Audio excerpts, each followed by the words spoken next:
Hello, everybody, and welcome. My name is Tamsin Rose, and a Senior Fellow at the Africa-Europe Foundation based here in Brussels, and I have the pleasure to be the moderator this afternoon. And our conversation will be about the Sahel Renaissance, enabling a just rural transformation. And we have a panel of very diverse, very experienced experts who will be sharing their insights and their visions. And you, the audience, will be participating actively through social media, talking Africa EU hashtag, but mostly using the chat. So I'd like to encourage you to engage with us, because after our first speakers have had something to say, I'll be bringing you in. And just as we start to think, the word Sahel Renaissance really struck me, because it's so different from how most people perceive the Sahel region at this time. But the future could be different. The future could be much better. The future could have sustainable, stable livelihoods for the people there. It could be green. It could lead to jobs and economic opportunities, stability, less conflict, more participation, more open, stable, democratic societies. So there is a different future that could be arranged for the Sahel region. But what I'd like us to do is start, if you could put in the chat where you're from and what would be your vision for a Sahel Renaissance. In 2 or 3 words, what would that actually mean? Because we've entitled it A Just Rural Transformation. And we're looking at several different aspects. We're looking at restoring the landscape. We're talking about agriculture that is regenerative and that restores the fertility of the soil, that provides decent livelihoods for the people who live there. The agroecological transformation as part of the bigger picture in climate change. These are part of the elements that are in the vision for a Sahel Renaissance. And we encourage you in the chat to share your visions. We recognize that the actions will have to be taken at local level. They will need to be decided with local populations, corresponding to their culture and their norms, their values, and what they hope for their region.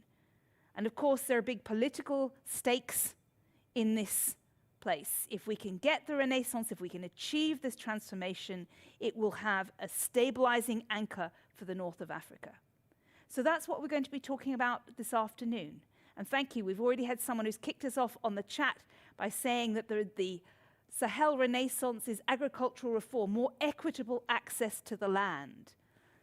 Peter from Burkina and from Ghana says it's resilience for climate and security, land restoration and regeneration, regreening. I'll be watching the chat and picking up on some of those elements, so keep it coming, your visions about what it would mean to have a Sahel Renaissance.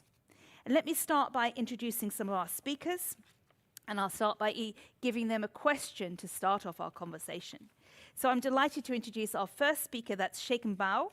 And I'd like to be getting him to think, and each of our speakers have just been asked to speak for just a few minutes, which will be tough because we've got some big questions to ask them. But Cheikh, let me ask you, you are the director of the Future Africa Institute for the University of Pretoria. And what we want to understand from you is, what are the key factors that we need to tackle in order to get the transformation of the Sahel, to get these things that we were talking about? We were looking at food production that's increased, better access to energy, new supply chains and new jobs through a productive, resilient agri-food system. That's a big, ambitious goal. What do we need to put in place? What are the key factors that we must tackle in order to get there? Cheikh, the floor is yours. Thank you, Tom Rose. Thank you, colleagues. I'm very delighted to be invited to this very important meeting about the Sahel. So first of all, when we talk about the Renaissance, it's a French word which means to born again. I don't think the Sahel ever died. First of all, because the vibrancy in the Sahel, the natural resource in the Sahel, it never died. It has been some sort of epistemological sabotage in the area, because there is no reason why the Sahel should be the place of doom and the place of misery because of the richness of the natural resource we have there. So let me give you some elements of thought, which will be, distilled in 3 areas. The first is that we did not get the narrative right. For a very long time, Everybody who heard about the Sahel associate immediately in his mind construction the place of drought, the place of misery, the place of hunger, the place of diseases, etc., etc. But at the same time, the flip side of the coin is that we all know the Sahel is absolutely rich. And I will come back to the richness of the Sahel, which justify why we should relaunch the development of the Sahel based on the natural resources. The second thing, if you look back in history, there is a few books which I would recommend the attendants to get. It's a book from Bernard Nantais. It's a recent book on 2015, which is Histoire du Sahara. And one of the bestseller books which we have recently is The Fortune of Africa by Martin Meredith. Most of you have read. These two books shows really with arguments the richness of the Sahel, which creates the attractivity, even the attraction from the colonial system. You know how the European discover the Sahel or Africa is through the trade exchange between the sub-Saharan Africa region with the Maghreb, the gold coming through, the greenery that the Greeks was taking from, the relationship between Egypt and the Mediterranean region. And those books are fascinating in the way they demonstrated the important resource setup we have in the Sahel, in the Africa in general.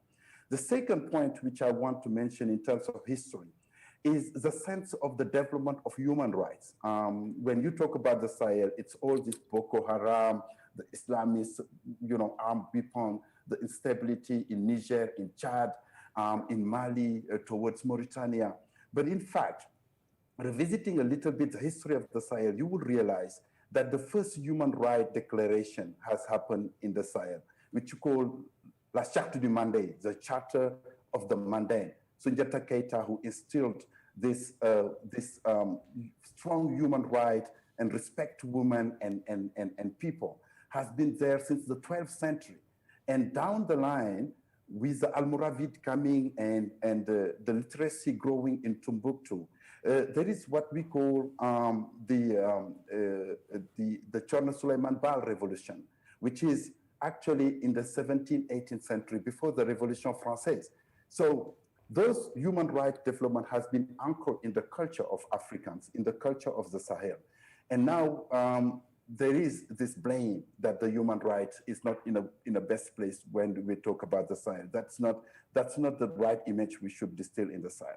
So taking aside these cultural things, let me go to the local realities of things. The Sahel becomes an attraction in the 70s, and the reason being we had a lot of a very mega drought that create a serious impediment in the promotion of food security in the Sahel. But the solution for the Sahel during that period, and until up now, those solutions are imported solutions, unfortunately. The Club du Sahel was based in Paris. The first ever donors consortium with different institutions was based on Paris, and the decisions on the Sahel was coming from Paris. And right now, what we have is a lot of humanitarian interventions in the Sahel. Fix and damage approach. There is not a serious program that is oriented to the growing, the thriving of the Sahel based on the natural solutions. And finally, in terms of local realities, the Sahel is seen as a no man's land grabbing, people coming, so many claims of different resources in the area, but negotiated trade deals on the natural resources in the Sahel. And to me, to reverse this trend, we have to, first of all, to rebuild the rhetoric based on the recognition of the richness of the Sahel, which has been an attraction for millennia from the north and the rich countries. And second, to build on three practical areas. And so that's my three selling points to you, if I may, to the audience. The three selling points would be the land resource opportunities, the mega resources of water in the Sahel. The groundwater, we published a paper recently in COSUS, the groundwater of the Sahel, 99% of this groundwater has not been extracted. And using those natural resources will radically transform the Sahel in terms of food security, land restoration, and human well-being. Then comes the resources on the pastoral system. I'm sure Patrick wants my colleagues from UNCCD will come back to those things. The energy potential, the solar energy potential of the site is absolutely important. The second selling prongs beside the natural resource, the selling point will be job opportunities along those natural resources. Most of the product on the site are not transformed locally. They're all transformed in developed countries, and the value addition, which is coming from those natural resources, are escaping the local opportunity for wealth development for the countries. And thirdly, we need a new way to invest into the Sahel. The humanitarian approach to me has shown its limit, and there is a big negligence on how we can increase the green investment into the natural product in order to create jobs, to create land restoration opportunities, et cetera, et cetera. So in terms of opportunities, I would just give one or two ideas on how we can do that. Recently, we won a project on neglected food plants. We have listed over 80 plants in the Sahel. If you trickle down a little bit towards the humid zone of the Sudan area in the woodland, 80 fruits and vegetable plants which are nowhere seen in the national food security policy or agricultural policy in our countries. So we need to promote those natural resource products in terms of improving the food deficit, but at the same time in creating job opportunities for transformed product that can be put into that.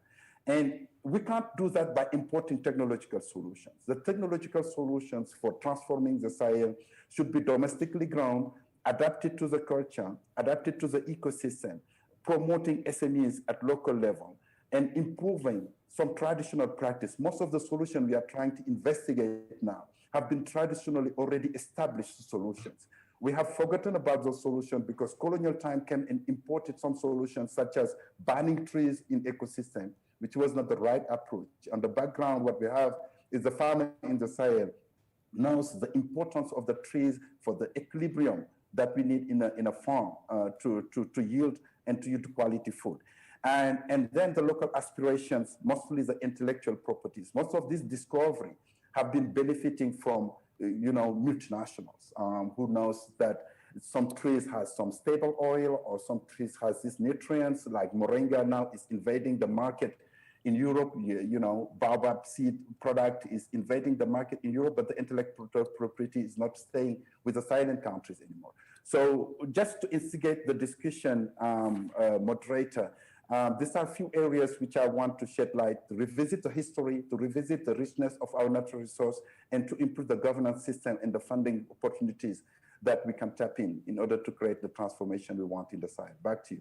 Thank you, Cheikh, for giving us, a historical message about how the Sahel was, and the public perception, because of all the mistakes that happened in the 70s and 80s, leaves this image of the Sahel as not having anything, but it doesn't need to be an area of drought or misery. So what we really need, we're talking about a change. We need to move from the bad solutions of the 70s and 80s to the current challenges. So we need to get the governments, private sector, and the development actors together to help build on this. And I recognize very strongly the importance of the land resource opportunities.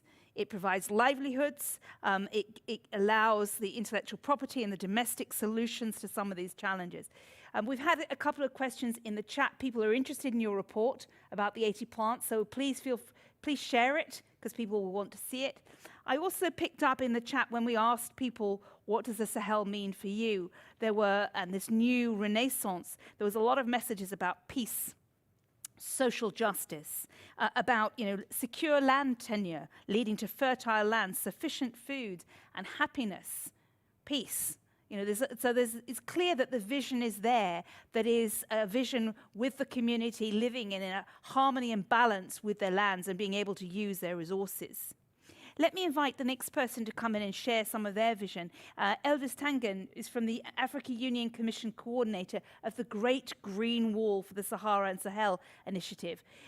Cheikh mentioned the importance of trees, helping to maintain the land when you're farming on it. The Great Green Wall gives us more of that. It looks at how we can make investing in environment and trees as a way to stabilize it. But Elvis, let me ask you, given the current policy context, What are their opportunities for the Sahel and European countries to join forces to try and leverage the institutional investments that are needed to create an agroecological transformation in the region, turning the Sahel, the desert, green, including land restoration at the kind of scale needed to achieve real change? Elvis. You're on mute. You need to unmute yourself. Okay. That's it. Hello, I'm there now. So thanks very much and good evening from Addis Ababa from the Africa Union. And thanks very much for the invitation. And I think my brother Cheikh made my job very easy, very, very easy. And so I will take it from where he ended to say there has never been any time of recent memory that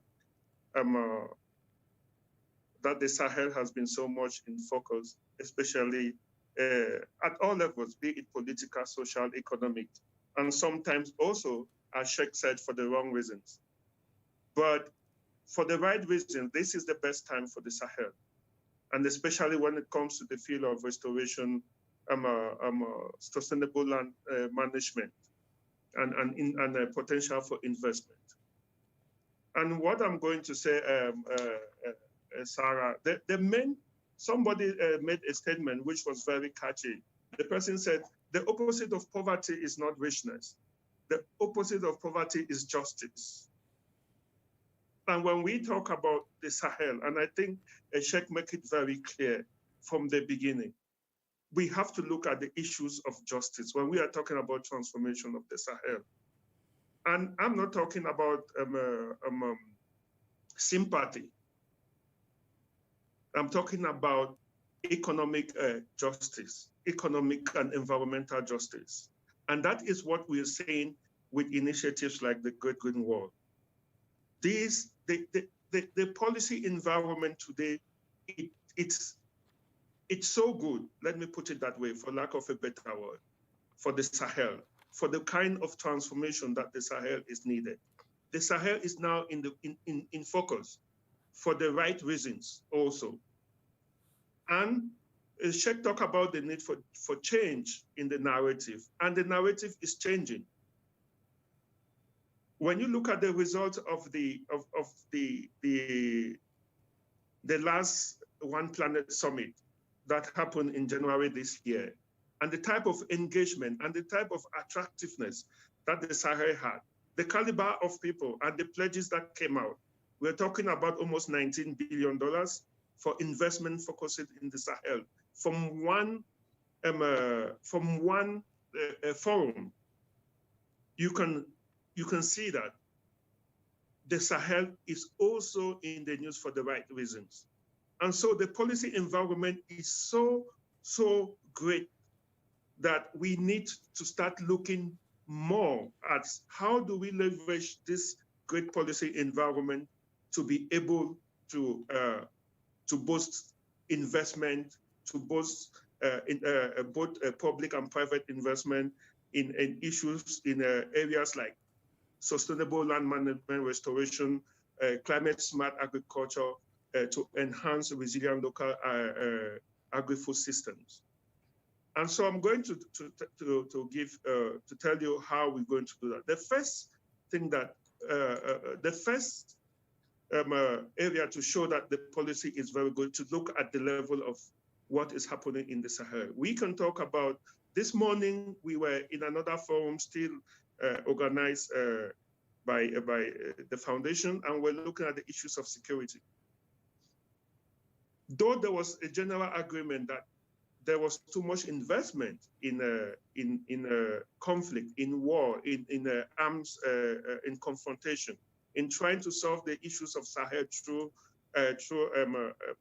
wars and fighting of terrorists. This also shows that the world is, the policymakers are not only are using all the means at their end to be able to bring transformation in the Sahel and bring the renaissance that we want to see in the Sahel.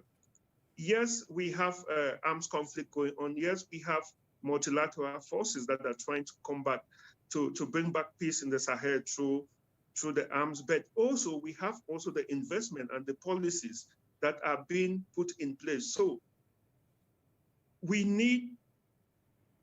there is no one size fit all as far as what we can do to bring up the type of transformation and bring back the renaissance of the Sahel. As we get engaged in the arms conflict, as we get engaged in physically fighting terrorism and bringing back peace, we are also looking at investment. We are also looking at bringing all the funds that is necessary to leverage on and to bring transformation into the Sahel. Okay. If you look at the Great Green Wall, as you mentioned, the Great Green Wall was created by the leaders of this continent for this reason, to bring back the renaissance of the Sahel.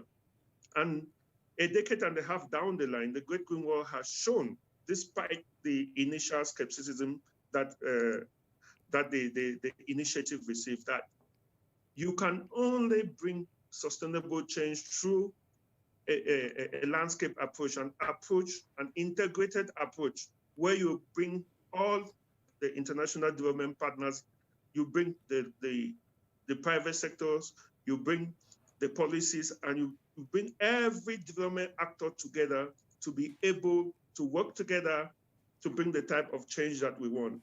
That is exactly what is needed in the Sahel. And the Great Green Wall, it started as a policy response. And it had a lot of criticism. They said, oh, these are politicians. This is a white elephant project. But today we've seen that the only way that we can bring sustainable development is the interface between the policymakers, the businesses, and the development and research and development actors. And so today we are seeing the transformative impact of what this Great Green Wall model has brought. Because of the serious engagement at the level of the policy, we have seen that heads of state, princes and kings sit together to talk about aspects that yesteryears was talked only by NGOs and civil society organizations. And when you look at the kind of funds that is being raised, the interest that is being raised, you see that there is the Great Green Wall model is the right model for the Sahel. Thank you. So, yes. Are you just going to wrap up, Elvis, so that we can move on? Apologies, but I'd like to be able to give the audience a chance also to speak. Do you want to make a last point? Yes, so the last point that I'm going to make is, I would say there is a serious need for the change of the narrative as far as the Sahel is concerned. The Sahel is not a barren land which is poor. No, as Cheikh said, the Sahel is actually one of the richest areas in the world. In terms of, I will just start by in terms of the dynamic young population, in terms of the resources, both underground and water and agricultural potential. The Sahel just need investment. The Sahel, we just need to change the narrative. When we are talking about the Sahel, we need to encourage the private sector to look at the Sahel not as a basket case, but as a region of opportunities. And that is the only way that we are going to use to be able to bring the kind of renaissance that we want in the Sahel. Yeah. Okay, thank you very much, Elvis, and a very strong and positive message about the potential that exists in the Sahel. There is the resources, there's the population, there is the agricultural potential. There's so much there if we've got the investment right. And I'm picking up on a couple of the messages that were said earlier, the importance of involving local communities in setting the vision, so that what we have is, through the social movements, looking at the energy, water, and food nexus. That's what's been put in the chat, but making sure we avoid the mistakes of the past, which were the historic land grabs by everyone else. Let me invite Patrick Worms to come in and give a little comment on what we've heard. And particularly, Patrick, I'd like you to think about what types of investments, what is the action that needs to be taken, because our two previous speakers have said the potential is there. It's time for a change in the narrative, because there is opportunity for a green boom in the area. And Patrick, you're the Senior Science Policy Advisor for the C4 ICRAF, and I'll leave you to explain what that is. So what is this investment? What is this action that we need? Thank you, Tamsin. I think what the most important word here is trust. And the trust that we need to extend is trust to the people who live in the Sahel, and in particular, in the Sahel's rural areas. These are the people who have, over the centuries, managed their landscapes to an extremely high degree of productivity. As Cheikh pointed out, this has led to the flowering of science, of human rights, between the 12th and the 18th century or so. There were examples then of Sahelian kings being richer than any other ruler on this planet. This did not come because of some miracle. This came because local people developed ways of managing local landscapes for local productivity. And we see that evidence today. We have little flowers that are growing across the Sahel, landscapes at the scale of a few hundred to a few thousand hectares, sometimes more, which are regreening because local populations are taking it upon themselves to manage their landscapes. What that means in practice seems simple. Let the trees regrow, add some more trees, exploit the local nutritional resources that Cheikh mentioned to, manage the livestock so that the biomass is properly allocated, and do so in ways which is supported rather than interfered with by the larger state-level policies. And I think that's where the secret lies. So if you prime this pump of biomass productivity in the landscape, if you get the landscape to start regreening through the adaptation of these simple systems, such as farmer-managed natural regeneration, companion planting, the management of livestock, you are going to be generating more products for sale. You're going to be generating more economic opportunities that can be exploited by local youth, be it in the form of motorcycle logistics or mobile phone charging or financial services, simple agro-processing, and that is how economic development starts to happening. Investment from outside has a role to play, but in those landscapes, investment from outside immediately leads to the problem of power relationships. An outsider that has the financial power and the courage to invest in this uncertain region plagued by insecurity will have vastly more power politically and financially than the villagers with whom he or she is interacting. And the way of the world is, of course, that those people who have more power tend to pull the blanket towards themselves a little bit more than they usually should. So we've got to be very, very wary of the way that this large-scale investment could work. If that large-scale investment is invested in the technical assistance to help farmers maximize the productivity of their landscapes, to seize the opportunities of the new value chains they have in these landscapes, to ensure that their rights to their trees and to their land is respected, to help them access the knowledge and the education that they need, then that investment can be absolutely transformative. But if it is instead a plan to put down a 5,000 hectare sugar cane plantation here and a 10,000 hectare cashew plantation somewhere else, it's not going to work. Those investments generate very few local jobs and generally end up kicking people off the landscape, and these people have to find a living somewhere else. So you have other villagers that have to absorb them, and they have to figure out how to feed them, and all of that usually without much state help. So let's be very, very careful when we talk about investment. Investing in the people of the Sahel, yes. Investing in large-scale agricultural products in the Sahel, let's be careful.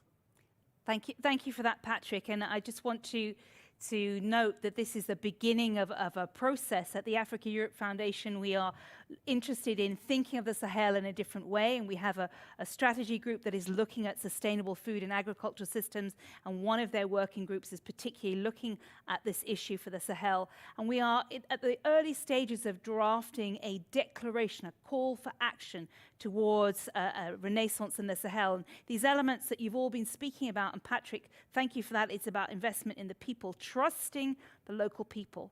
allowing them to utilize and implement their knowledge to shape the landscape in a way that is green and productive both for them and for others, and making sure that this new focus that other people spoke about, Sahel is in the spotlight, and we've identified these rich resources. There's water there, there's many indigenous plant species that could be used for food. The risk is very high that we have another land grab, and as you said, that large multinationals or other investment funds come forward and say, here's your economic plan, let's develop it. So just calling a halt to that and calling for a new call for action that is more inclusive and involves local communities and allows them to set their vision is clearly what we're looking to generate consensus on today. Let me turn now to the European Commission, and our next speaker is going to be Leonard Mizzi from the European Commission. What's the EU doing in the Sahel? What's the position? What's the plan for the future? And is this topic going to be addressed at the upcoming Africa-Europe agri-ministerial meeting that's happening in June? To what extent is this focus, the mood music that everyone's been talking about, that it's changing on the Sahel, how is that reflected in what the Commission is doing? Thank you, and thanks. Good afternoon, colleagues, and always a pleasure to be in these fora and speaking after Patrick and Cheikh and Elvis. Evidently, you will not have a better year than 2021 in terms of positioning agri-food systems, landscapes, climate change than this year. Why? So we had the One Planet Summit where our President Ursula von der Leyen spoke about the funding of the Great Green Wall, and I know of the complementarities and the pillars. They are quite synchronized between the Sahel Renaissance and the Great Green Wall. The figure of 700 million funds per annum was mentioned. And I will not reiterate about funding, because here it's not necessarily only an issue of funding. It requires a systems approach and a systems rethink. Because the issue that all of you mentioned is more a question of what can we do better, where Patrick mentioned the flowers are sort of budding. And so we have 22nd of June, the EU-AU African Ministerial. You know, this is a process that started already a few years back, takes place every 2 years. The last one was 2019, it was triggered by the outcome of the Rural Africa Task Force, DG Agri, ourselves as DG DEVCO, now DG INTPA. And there will be 4 pillars of the EU-African Union Ministerial, which will look into investment. So I still hear the word of land grabbing, but one of the big problems we have, whether it's in Sahel or in Africa, is the lack of de-risking private investment. There is lack of traction of private investment, and we still sometimes hear of bashing of private investment because everyone thinks that private investment is mega investment or big companies.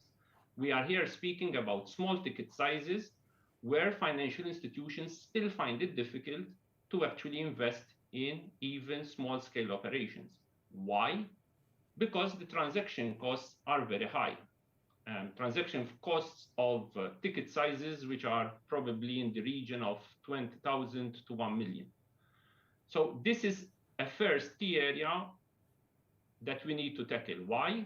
Because, and I see in the chat, if you need to tick all the boxes in terms of investment and you go to a financial institution, I'm speaking about a development financial institution, they start getting a bit edgy. You need to take the youth dimension, the gender dimension, the landscape dimension, the land governance dimension, because land governance is at the key of any investment.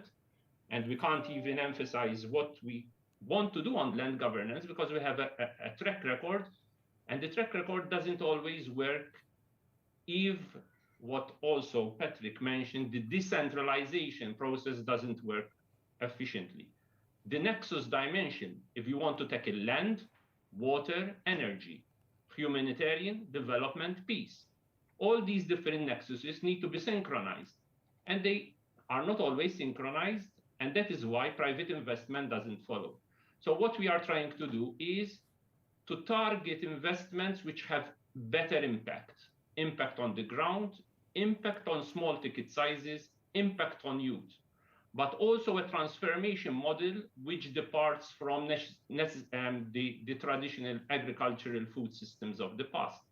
So even in our past programming, which came to an end, and now you know that we are in the midst or the end game of the programming for 2021-2027. We are still not there. We are still discussing with the External Action Services and ourselves what is national, what is regional.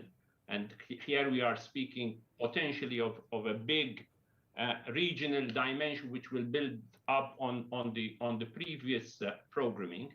And I'm here speaking about the African regional component, is actually a systems thinking, which is energy, climate change, environment, food systems within a digital context. You also know as well, however, that our commissioner is prioritizing during her legacy, and I saw it in the chat, human development. You can't have a food systems approach without underpinning it by a strong, robust human development. Human development meaning, as you know, 10% on education. It will also be on health. We don't need, health is the big priority of the moment. And let's be clear and honest, it will remain a priority with the vaccine rollout in the coming 2-3 years, especially in Africa. This is a big concern of the international community and of the European Union. But evidently, we need also to build a solidarity dimension in our systems thinking, with more emphasis on equity, because we know COVID has created more inequality and will create even more inequalities if not addressed. No one has spoken about indebtedness, exposure to lower economic growth, public budgets which are under stress, and let's be clear, food, agriculture, greening will be under stress because public budgets will probably be shifted elsewhere. So this is also an important issue. That's why private investment needs also to kick in, but the typology of private investment, which has a taxonomy, as you know, sustainable finance is going to be a key issue, but it will not come automatic, because if it's complicated to invest in food systems, it's even more complicated to invest in food systems with greening, with agroforestry, with agroecology. This is a bit the trust way, the pathway that we want to engage. We are in G20 mode, we are in G7 mode, and a lot of countries don't even understand the concept of agroecology, and we are being pushed back. So this is also a big issue, the issue of trade. You can't have a dimension of growth, jobs for 1 million jobs that need to be created in Africa per month. We're speaking about 12 to 15 million per month. No one discusses what is the potential, the absorption of job creation in the Sahel or in Africa on the areas we are discussing. So we also need to show the evidence on the ground of job creation, of equity, but also of an approach which is different from the past, from the business as usual. So investment, research and innovation. We have come from 4 months of analysis of our Team Europe, of our national programming. Unfortunately, research and innovation, and Cheikh mentioned neglected crops. The issue of research and innovation is not coming up systematically. You can't have what we are discussing decoupled or putting research and innovation as like a luxury or the cherry on the cake. Research and innovation is at the core of the prioritization. This is not systematic thinking at national or at regional level. Okay. It becomes a bit of an annex and a luxury. If we want to work on what Patrick and other speakers said, R&I in neglected crops, in orphan crops, in agroecology, in water management, in irrigation schemes, small-scale irrigation, in the interface between energy, water, land, agropastoralism, and the big elephant in the room, One Health. Because it's easy to speak about pandemics. If you don't deal with One Health, the next COVID will be at the corner. We need to anticipate better. And anticipating better meaning also working more in the interface of agropastoralism, in terms of vaccines, in terms also of land issues and conflicts between pastoralists and livestock holders. The role of digital was not mentioned enough. Leonard, yes. Can I ask you to come to a close? I'm concluding. And last but not least, evidently the need to have a multi-stakeholder approach. And hopefully the UN Food System Summit is trying to trigger this multi-stakeholder approach. We are doing this also on cocoa value chains. It's not easy because you need to inform and involve everyone across the value chain. However, parts and a big component of the solution is actually to have all the stakeholders around the table in a robust policy dialogue, which has a territorial vision. This is the only way forward, but it also requires a rethink of the governance infrastructure within the region. Over to you. Thank you, Leonard. You've raised lots of big issues for us to pick up on, and you've again given us the warning that in the next couple of years, public budgets are going to be squeezed. And of course, one of the areas that is likely to face a cut is going to be agriculture. And this is an area that we need to think about. And you highlighted this is why we need to have a new dimension of bringing public and private investment in together. Let me pass to our next speaker, and that's Toumi, who's a member of the French Presidential Council for Africa, a monitoring officer for the Great Green Wall Accelerator at the UN Convention on Combating Desertification. Sarah, let me ask you a question, which is we need to get a sense of what is the most pressing thing that we need to deal with. We got a long shopping list of the many challenges, and I think the thing that stays with me is the complex systems thinking, the need to balance out the agriculture, food, water, land, the humanitarian, the private, and the developments. These things need to be in balance. So for you, what's the most pressing thing that we need to address to get this moving? Thank you for this opportunity to talk with such amazing speakers. Actually, I believe to overtake the challenges of stability, security, development in the Sahel, we need to adopt a scientifically based approach, because facts and data actually can offer a good overview of what's happening, what's lacking. And this is only by understanding what's happening that we can build on and trying to fill out what's missing at scale for the region. Because Sahel is a land of opportunity. We all know about it, and you're talking about giving a fresh blow to the Sahel, but as you said, it's very complex. And if you don't mind, I will just give you a personal example, because I was a social entrepreneur before joining UNCCD in Tunisia, and I believe it can give a good example of what's happening on the field. When I was younger, I started a social enterprise in Tunisia. And my vision was, and is still, that we can fight desertification by creating jobs for youth and women, connecting agroecological value chains to markets at national and international level. And on my case, I started with a 3,000 euros crowdfunding campaign. So it's a very small ticket, you know. And with this, I built a company that is now generating a 1 million euros turnover per year, producing essential oils and food products on the Tunisian and international market, especially for cosmetic brands. So how can we go from 3,000 euros crowdfunding to 1 million euros turnover? I really believe, as said Patrick, that it is all about trust. And this has been possible because I got access to seed fundings, first this crowdfunding campaign, 3,000 euros, and then for the first 6 years of the company, we get access to around 50,000 euro per year of seed fundings that gave us the opportunity to finance trainings for the farmers, to finance capacity buildings for our engineers, for our teams, to finance research and development on agroecological activities to show the best crops, but also to finance irrigation systems and seeds nursery. And all of that was very important and key to be able to build a company that is strong enough to work now without me, actually. And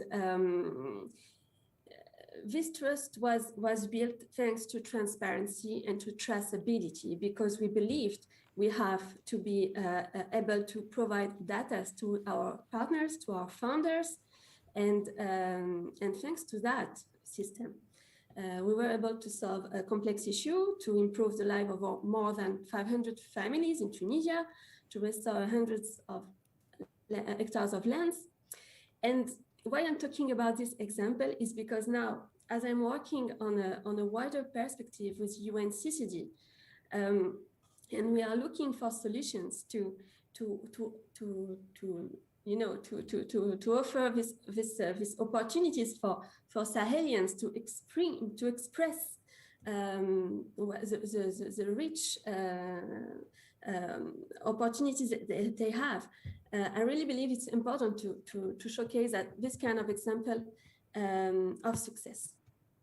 Don't forget, when we are talking about lands in the Sahel, we are talking about growing superfoods like baobab, moringa, Arabic gums, shea butter, cashew, as well as many crops like vegetables, legumes.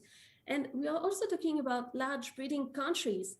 So all these are big opportunities for youth, for women, and for the countries. And at the UNCCD, we actually believe that the Sahel is a land of opportunities where prosperity and peace are absolutely connected. And one of our main commitments is to support the Great Green Wall Initiative.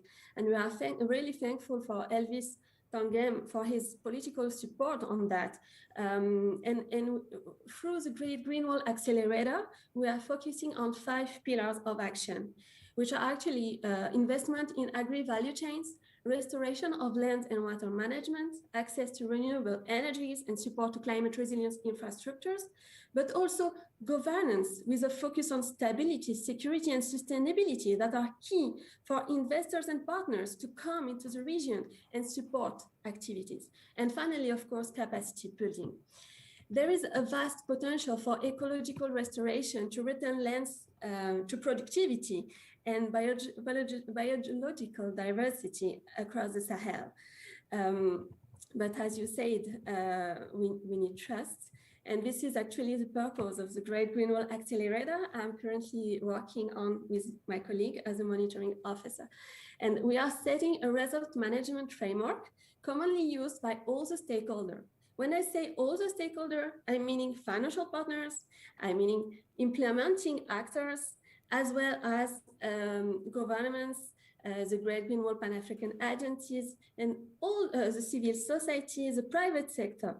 And we really believe that we can all talk the same language, which is the language of science, collecting data around key indicators so that we can connect financial resources with very good projects that are in need of funding.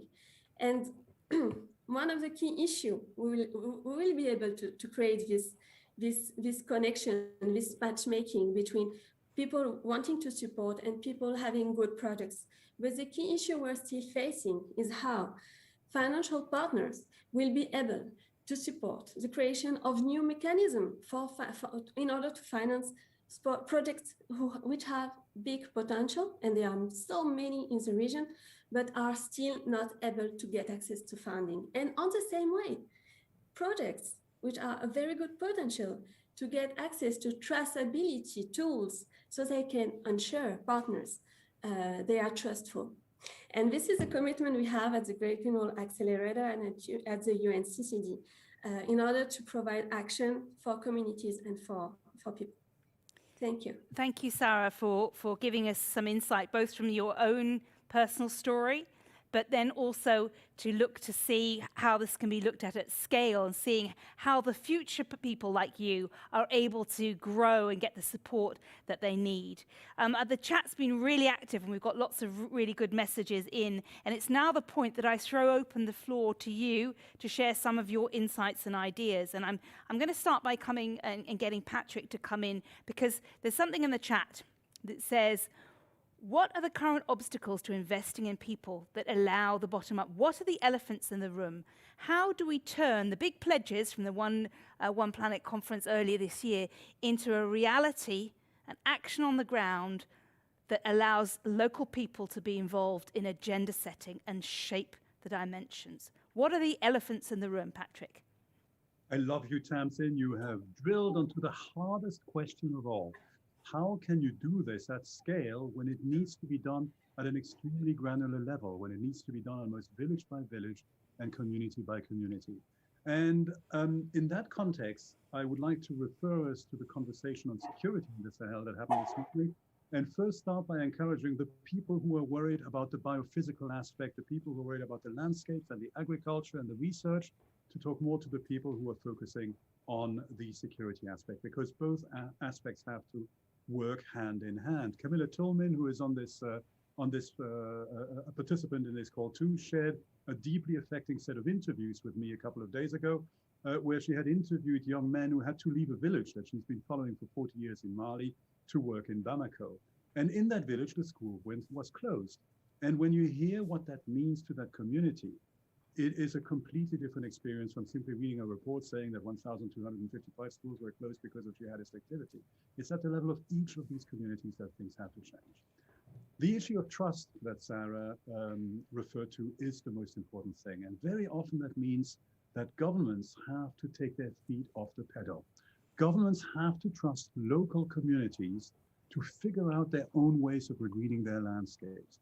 Governments have to trust local entrepreneurs to begin to develop new businesses and not try to squash them with too many regulations or too many taxes when they're still young and fragile. Governments have to become gardeners in effect, and they have to garden the economy in their landscape using what that landscape has to offer.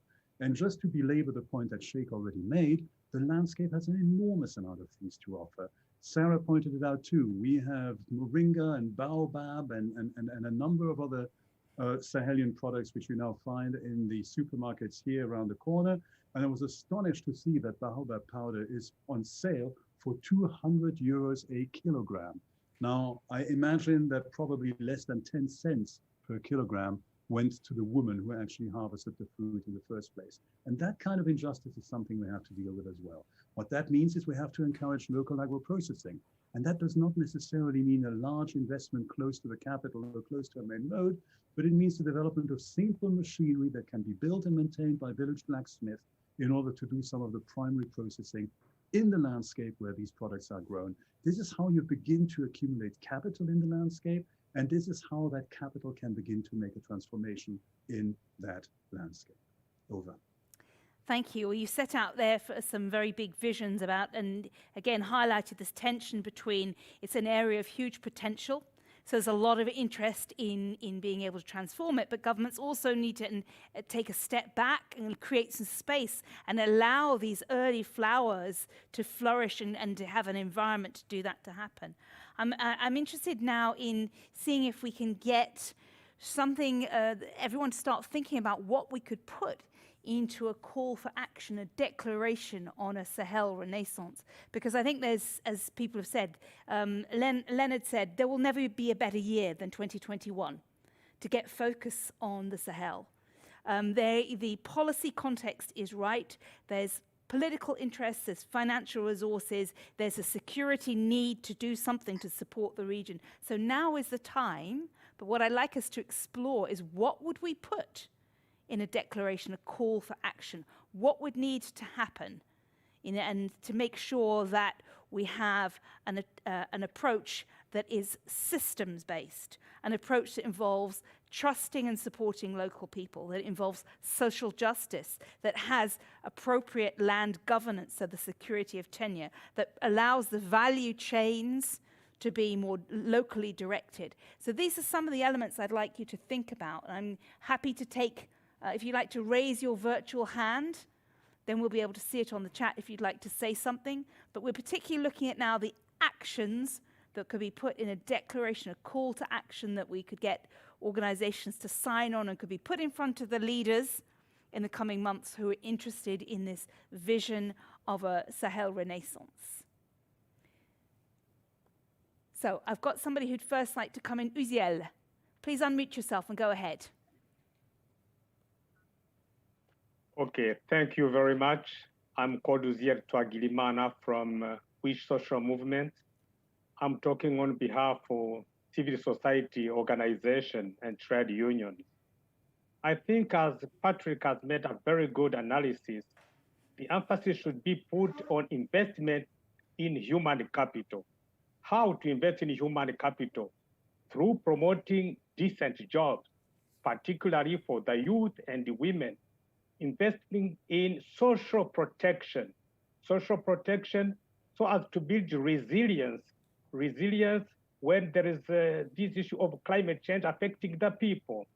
And thirdly, a multi-stakeholder approach with the total involvement of civil society organizations, social movements, in order to ensure accountability of all policies regarding the elaboration, the implementation, and their evaluation.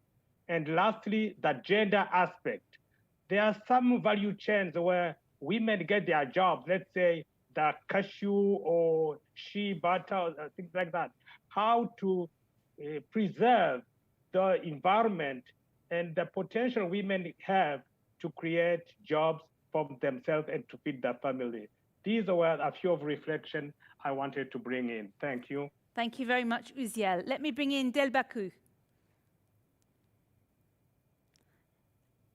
Unmute yourself, Debalkew. That's it. Go ahead. You're still on mute. It needs to be unmuted. We'll come back to you. Yes, can you hear me now? Yes, we can. Go ahead. Yeah, thank you, Madam Moderator. And I also thank all speakers. I totally agree with what they said. I think the transformation should be based or home-based. But for sustainability matters, I would say that the Sahel has land and human resources. The land is degraded. The human resources to 80% are used and unemployed.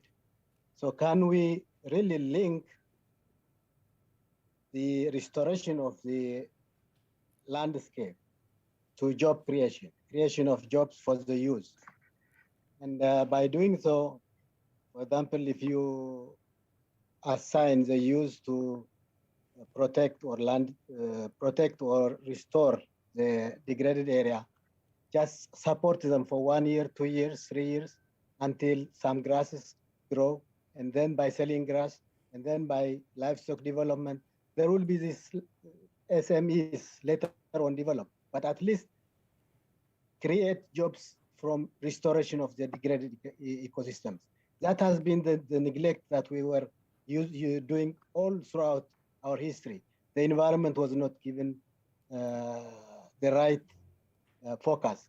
So let us focus on building resilience of the ecosystem so that resilience of communities and the resilience of the economic situation in the Sahel will be improved. So the countries, what they would do is really to come up with a policy, good enabling policy for the youth to be engaged and also for the ownership and tenure of the land that they are using. Thank you. Thank you very much. Let me invite Agnes Binagwaho to now comment. And of course, Agnes is the co-chair of the Africa-Europe Foundation Health Strategy Group, and we work together on that. Agnes, the floor is yours. Thank you very much, Tasmin, for giving me the floor. Congratulations to the speakers.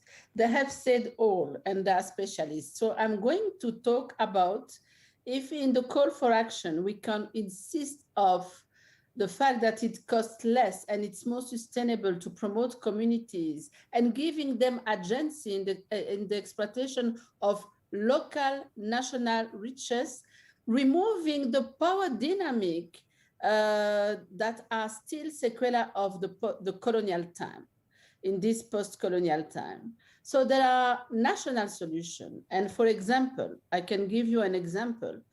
If we restitute to half of the region of the Sahel the riches that has confiscated since the colonial time, by obliging those countries to keep their gold or their money or the equivalent and the backup of their national money in Europe, this money could finance everything. And they are not poor, and this unlocked money can help them to exploit the local resources that are untapped now. So this is what I would love to see in the call for action. Give them back what they own so that they can do more with what they have. Thank you for that, Agnes. Let me bring in Adamu. And I also see Josef, who would like to have raised their virtual hands. And I also invite you, you're welcome if you want to put questions back to the speakers. Adamu, go ahead. Thank you very much, and congratulations for the speakers and for the moderator. I just want to touch base on one of the bottlenecks of the development in particularly West Africa is the access to loan, the access to resources. When you compare what is happening in East African countries, where mostly almost the bank and the loaning institution give money to even small farmers to do their business, in West Africa to access loan is very, very difficult, if not impossible, because the banking sector, the financial sector do not lend money to the poor.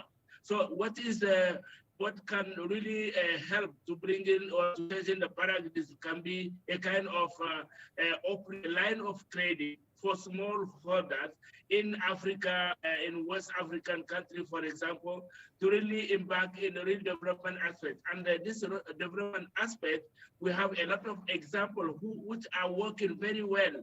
When you consider what is happening in Songwe Center in Benin Republic, and actually be replicated in Togo, and experience from northern Senegal, where we have some people that have invested money to transform the Sahel desert into very productive land that show that minimum resources is possible to produce. So that the Sahelian youth, women are not looking for really philanthropy. They are just looking for a possibility of having resources to invest and produce. And it is possible.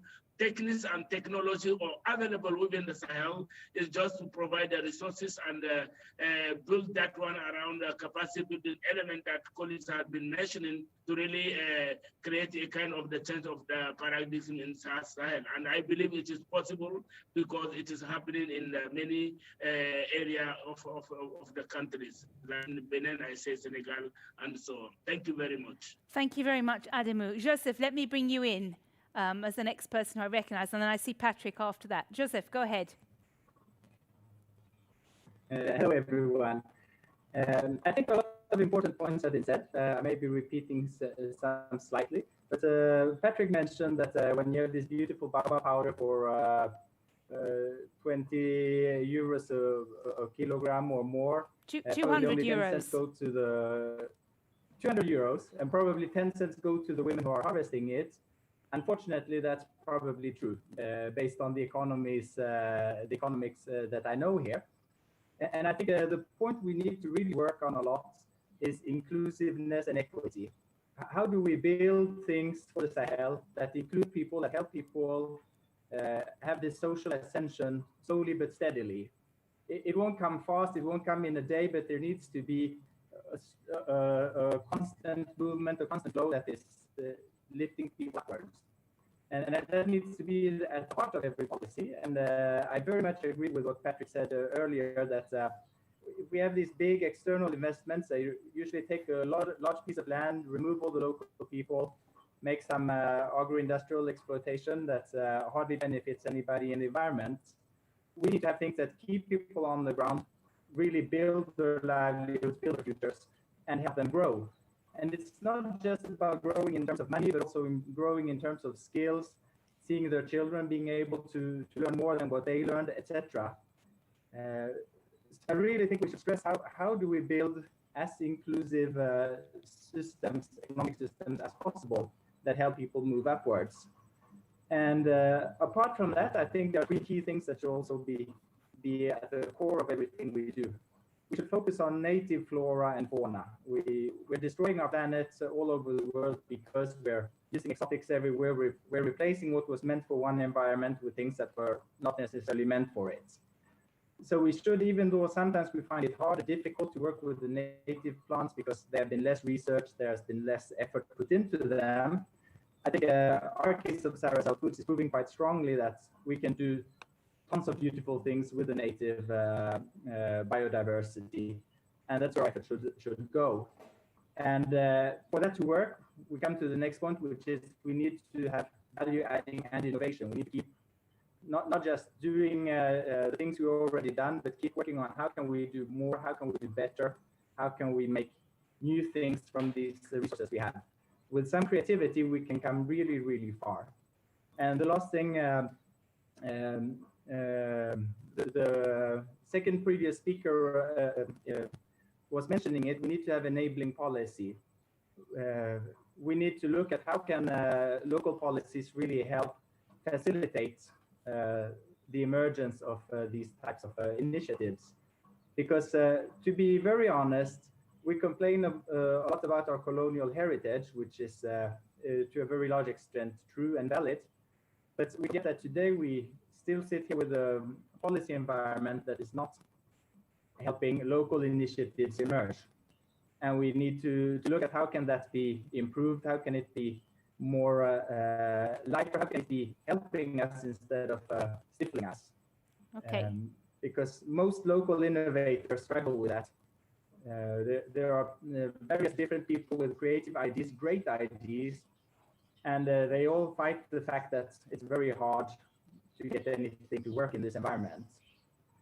So I think that really should be a key concern also. Thanks, Josef, for giving us that important reality check that there are ideas, but small organizations and companies, get a little bit lost and caught up in this.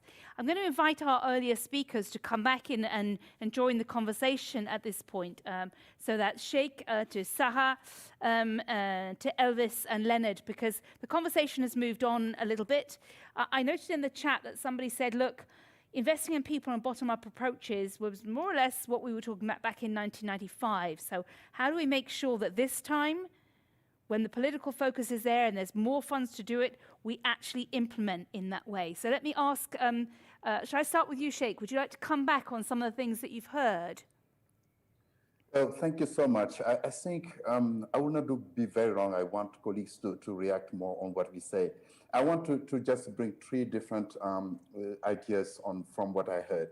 First idea is that we need non-traditional funding strategy or funding mechanism to create that set of transformation, the deep rapid transformation we want in the Sahel. The traditional funding mechanism, as said by Sarah, Agnes, and Buhari, is not working because the traditional banking system is not fit for purpose when it comes to creating the transformation, and the investment on local communities is bottom-up approach. So we have to reinvent new mechanism for capital access for the poor communities. The issue of trust cannot be established without creating conditions under which people can access funding to invest into the natural resources. Sarah's example in Tunisia is absolutely vocal. The second point, and I would like to challenge my friend Patrick there, it's not because you plant a tree that the magic will happen.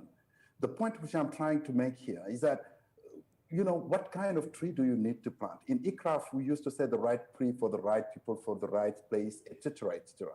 And this thinking, which seems to be quite, shallow in terms of engaging people into it, has a deep meaning when it comes to really connect, as the friends from called Debalkew say, to connect the aspiration, the local values, the need for development, to connect all those things with the plant you grow in the land. Because, you know, we have been having campaign of tree plantation with eucalyptus in West Africa. Buhari knows about that. Apart from the wood, there is no ecosystem services maybe that people can tap in. But if you look at the Great Green Wall, I have been in the Senegal Great Green Wall several times. People are very motivated to plant acacia gum trees because they have some market value out of the product coming from there. The best land restoration process are those where the value of the tree are connected to the local market, the local value, the local aspiration of people. That's the second prong. The third one, which I think would appear into the declaration, is the convoluted nature, the institutional chaos in the Sahel. I've counted about 15 initiatives in the Sahel, all with different methods, with different target group, with different investment scales, and different ambitions. How can we, at some point, that the renaissance of the Sahel be the place where the African Development Bank, the UNCCD, and every other initiative, the SOS Sahel, the Observatoire du Sahel et du Sahara, the Doyen Sokona is on the list of attenders. All those initiatives has different approach on the Sahel. So we have at some point to stop and just look back and say, what do we need to do differently in this institutional diversity to create a convergence of willing that will address the bottom-up approach essence of the transformation we want to establish. And this is my main message here, because we have a lot of initiatives in the Sahel and they're not talking the same language. Over to you. Thank you very much, Cheikh, there. I think you gave us again this important message that there's already far too many cooks in the kitchen. And we need to streamline, we need to agree on the recipes, we need to agree on the ingredients and the order in which they get put together and who brings what, so that we get what we produce at the end is something that's worth eating. So let me invite Elvis to come back on some of the points that we've said. We got a couple of clear points from Cheikh that he'd like to see in the declaration. What would you like to see? Elvis? Hi, look, what Cheikh has said is the issue of the need for synergies, the need for coordination. That was why the Great Green Wall was created. The Great Green Wall was created, if you look at the preamble of the Great Green Wall, it was created to bring all these initiatives under one umbrella. It was created to bring the development practitioners, the researchers, and the policymakers together. And I think that is the strong point of the Great Green Wall. And Cheikh has put it so well. As far as policy is concerned, Sarah, we need to change the way we look at policymakers and at our politicians. I think this is also a big problem. Let the CSOs, let the researchers, let our development partners in the community, let them stop looking at an antagonistic approach. Let them stop looking at policymakers as vultures who just want to make gains. We need to change our narrative and our relationship with our policymakers, because these policymakers are also children of the Sahel. They want the best for posterity, and they want to see the best for the region. So we need to start engaging more with our policymakers. We need to also know that our policymakers are limited. They are specialists in certain fields. They might not be specialists in what we are talking about. So engagement with policymakers, synergies of actions, coordination is one of the main ingredients if we want to bring transformation into the Sahel.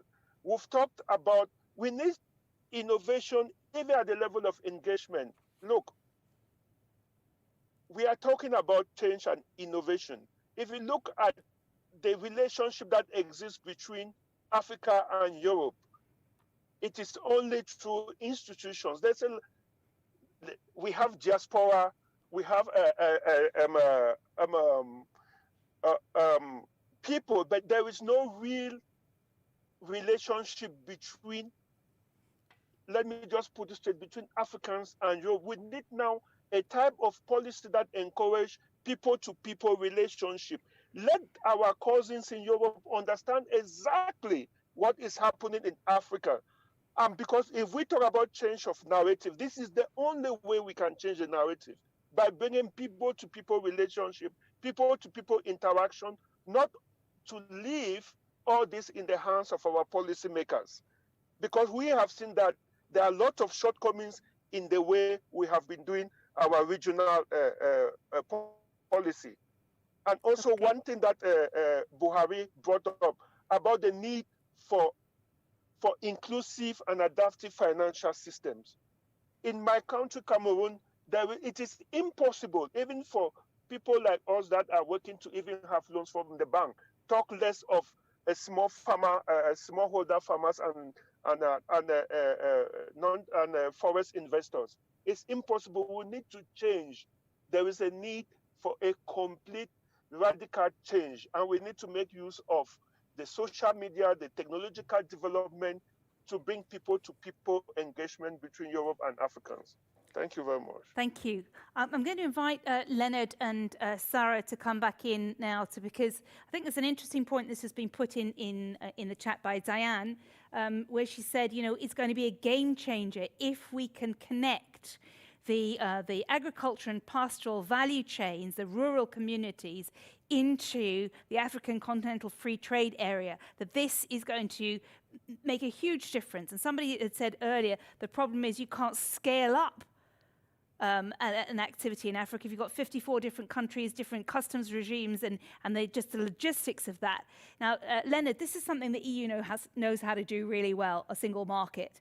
And Africa's just at the beginning of that journey. And this, you know, people are saying this could be a game changer because it would allow the value chains to be shorter, to be local, etc. Where do you see Europe providing support in this? Thanks. Look, the evolution of European integration in terms of the single market took decades. Let's not kid ourselves that the African Continental Free Trade Area will be realized in 10, 15 years. However, look, there is the African 2063. I don't think we should wait until 2063 for African integration. This is really in 40 years' time. Can we wait 40 years' time to unleash the full benefits? I don't think so. The figures out there are not really rosy. So what I heard is clearly, we spoke about 700 million euros going into the Great Green Wall and the commitment to continue building up on that. This is not only a question, and it's not primarily a question of money. First of all, do the 54, actually I posted that chat on the 54 disintegration. How will ECOWAS UMOA really be integrated? Because let's be also honest, the West African region is not integrated. And you have the positioning of one big country, 200 million, and we know what the situation is. There was a lot of bashing in the past on the Economic Partnerships Agreement. Now we have the African Continental Free Trade Area. What is the commitment? And that is, I think, what needs to be done in the declaration, because we have loads of declarations, even in the European Union ourselves. We don't want more declarations. I can show you G20 youth employment strategy of 3 years ago. We need to track what we have decided in different fora, not 20 years ago, 3 years ago, 1 year ago. And it has to be multi-level governance. What should donors do? What should governments do at the central, decentralized level? What should the development financial institutions do? If we don't get this sequencing, we will never have a continental free trade area. Because in my unit, I receive hundreds of complaints daily on SPS issues, sanitary and phytosanitary, barriers to trade, technical barriers to trade, and problems about access to finance when finance is available. The question, it's not trickling down. Issues around framework conditions across countries, even within the same country. It's more expensive to ship within Africa than to ship in China or in the European Union. So if we don't tackle these logistics, if we don't tackle framework conditions within the continent, we can continue dreaming about value chains. Value chains need to have markets. And again, I'm not obsessed. I am certainly not obsessed about export markets. If I want to buy moringa, I can pay, and my willingness to pay in Brussels, maybe Patrick, is high, but we need to create local regional markets. And if we want to create export markets, we need to see what the bottlenecks are, what the SPS issues are, what issues around pesticides residues, what are organic, fair trade, all the issues that we are trying to do on cocoa in terms of deforestation free, in terms of child labor free, in terms of living income. But a voluntary approach will not work, hence why we are entering into a regulatory approach. And the regulatory approach in terms of due diligence and deforestation makes a lot of our African colleagues fearful. It comes like a way forward, but you can't sort of ensure deforestation-free value chains or child labor and due diligence just through voluntary approaches. It has not worked. And this is what we are trying to do on cocoa, to engage in a multi-stakeholder dialogue, to understand ourselves. But if we want to continue doing business as usual, we will come here in another 5 years' time, 10 years' time, and we will not be transformative. Business as usual has to be forgotten, but it requires bold decisions at different levels. Now is the time to come up with concrete solutions. Evidently, this is a window of opportunity to actually scale where there needs to be scaled, but also go back when we need to rethink things which have not worked. Okay. So these are, I think, simple, but evidently require political buy-in at different levels. And the donors, including the European Union, this is not a question of money, it's a question of governance and multi-level governance. Sarah, so Leonard has said it isn't just an issue of money, it's about governance, it's about how things are aligned to come together. What would you like to say? And just bear in mind that we have a couple of political opportunities coming up in the next week.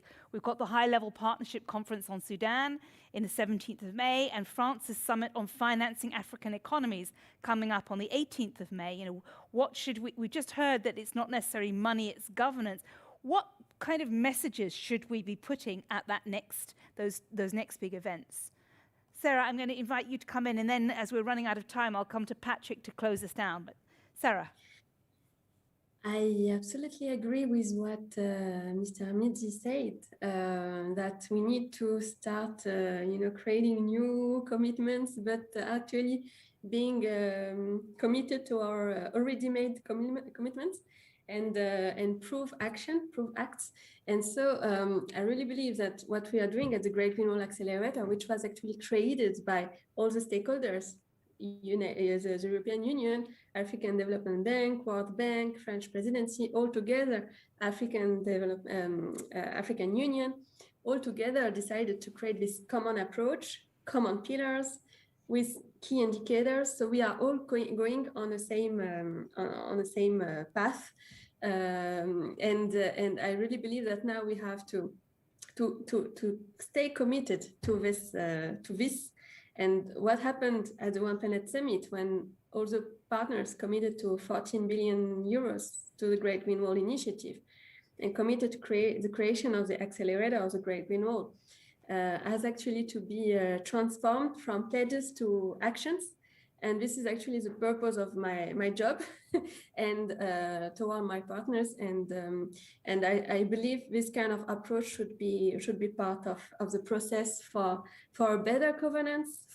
Because when we talk about governance, we also talk about responsibility of leaders on both part of the world, Europe and Africa. And as you say, there is many big events coming, among them the Africa-Europe Summit next year.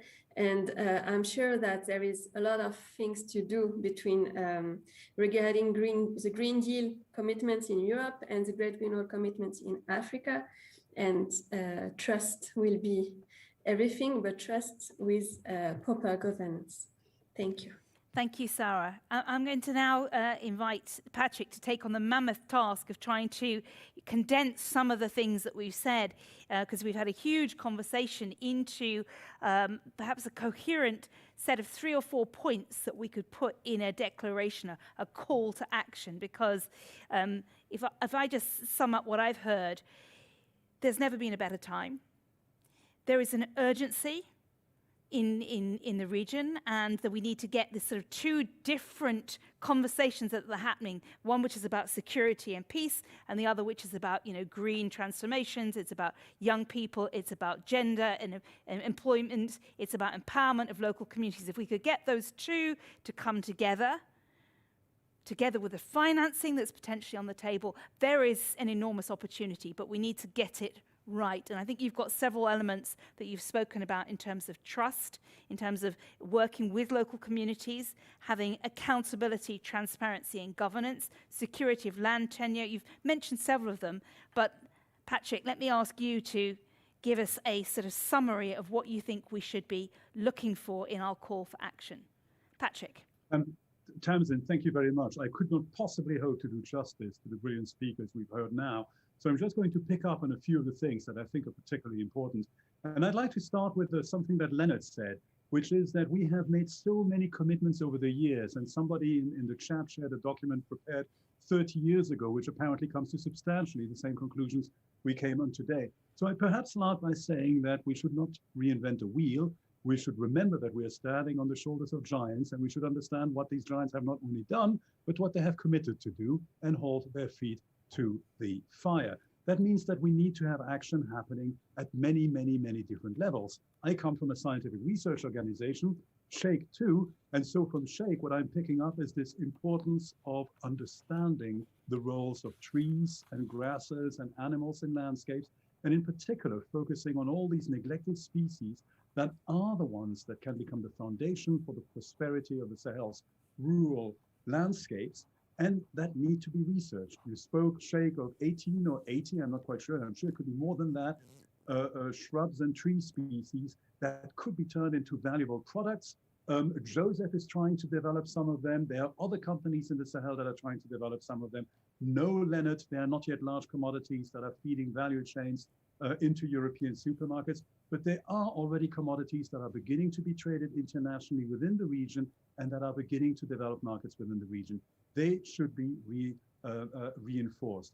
The next point I'd like to point out is this idea of financing. And at the beginning of this conversation, we talked about digital. And I think, Leonard, you mentioned in particular that digital is important, but we didn't explore it. And I think that's an absolute shame, because one way of dealing with the banking issue in the Sahel is through the transformative power of mobile money.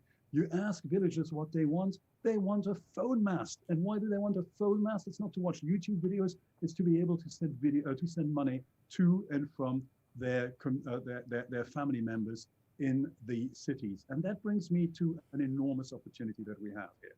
We know that the world is extremely interested in carbon at the moment. Offsets, nature-based solutions is something that people are desperately trying to invest in. People normally tend to think of this in terms of forests, but if you look at tropical humid forests, for example, most of the biomass is above the ground, you can measure it, and then that gives you a rough idea of what the carbon is there. The Sahel is far more interesting. Most of the biomass is below the ground, simply because the region is so arid for such a long period every year. You have many tree species that on the surface look like a thorny little shrub that nobody would be interested in, but that have rooting systems that go 20, 30, 40, 50 meters deep, and that are depositing carbons 20, 30, or 40 meters deep. Are you interested in permanence in your carbon markets? There is permanence, because it's going to take a long time before you can erode 40 meters of soil, even if you manage your land remarkably badly. We now have the technology to understand that.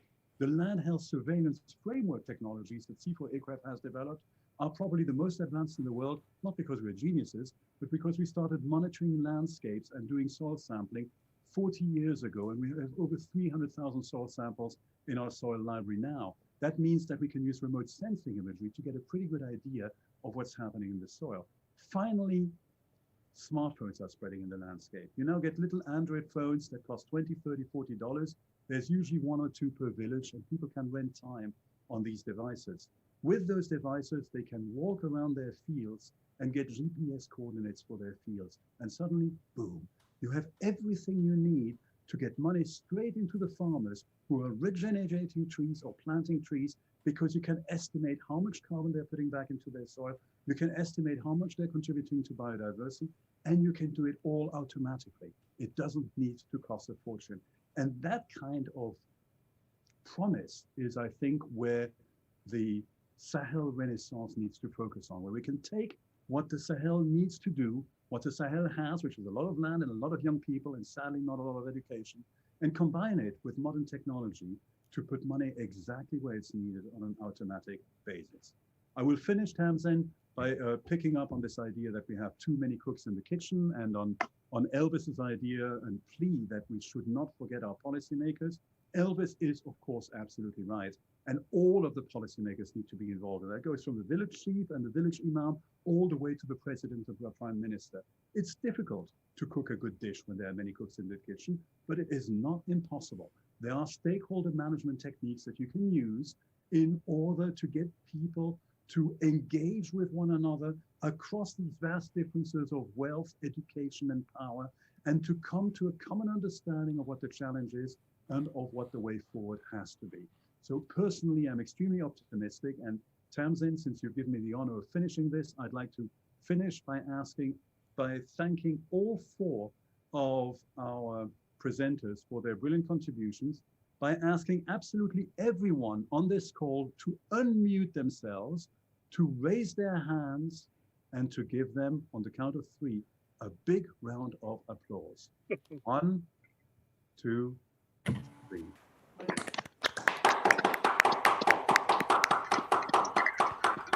Image capture.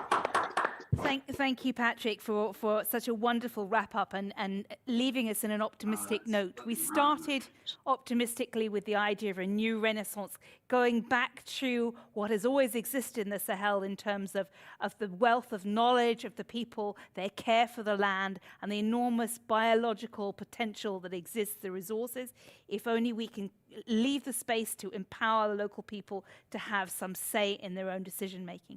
So thank you to all of you for participating in this, and the chat has been incredibly lively. There's been lots of links and useful information that's been shared.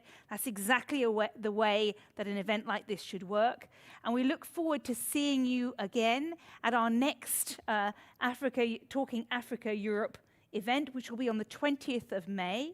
And we're going to be talking about vaccine equity, particularly about the COVID vaccines, the extent to which we can make sure that we have a more equal distribution. There will be a report of this event that will be available, and we encourage you to share it and to use it, because a lot of this very valuable information will be in it. And as we work towards going forward, getting some kind of call to action that organizations could support and sign on to, something that we can use at the Africa Europe Foundation as a political momentum tool to feed into these big events that are happening later this year. We count on you, because of your interest in the region, to be an active participant in making this happen. So I'd like to say thank you to you all for being with us and staying with us at the end of probably a long and busy working day. Thank you. Your contribution is much valued, and we will see you at another event soon. Thank you and goodbye. Bye-bye.